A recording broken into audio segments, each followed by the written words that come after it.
Paano po makikita yung token kapag nakakonect na sa EBI Exchange? So ito guys, ang dami din nagtatanong nito. So sagutin natin paano. So gawan natin guys para makatulong tayo. So unang step natin guys, saan ba natin dapat malocate itong EBI Exchange na to? So wala pong application yan or walang extension yan. So ang gagawin nyo guys, pupunta kayo ng browser nyo.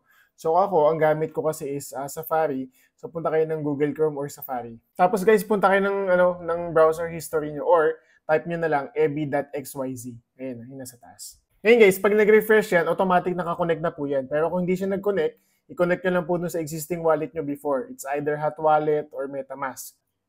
So ako ngayon guys, ang case ko sa MetaMask po siya nakakonect. So make it sure dapat nakakonect kayo ha.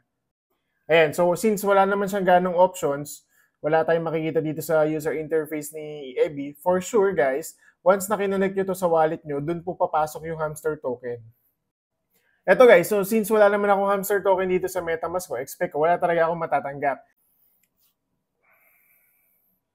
Guys, kung dito din kayo kumonek sa MetaMask or kung nag-hot wallet man kayo or nag-Binance wallet kayo, kung naman yan guys, dyan nyo po i-check yung yung hamster token nyo and for sure baka pumasok na po ngayon yan. Guys, kung pumasok na sa wallet nyo at nakita nyo na sa MetaMask, hot wallet or sa Binance Exchange yan, ang next naman na problem natin, paano naman natin ilalabas yan? So next video tayo.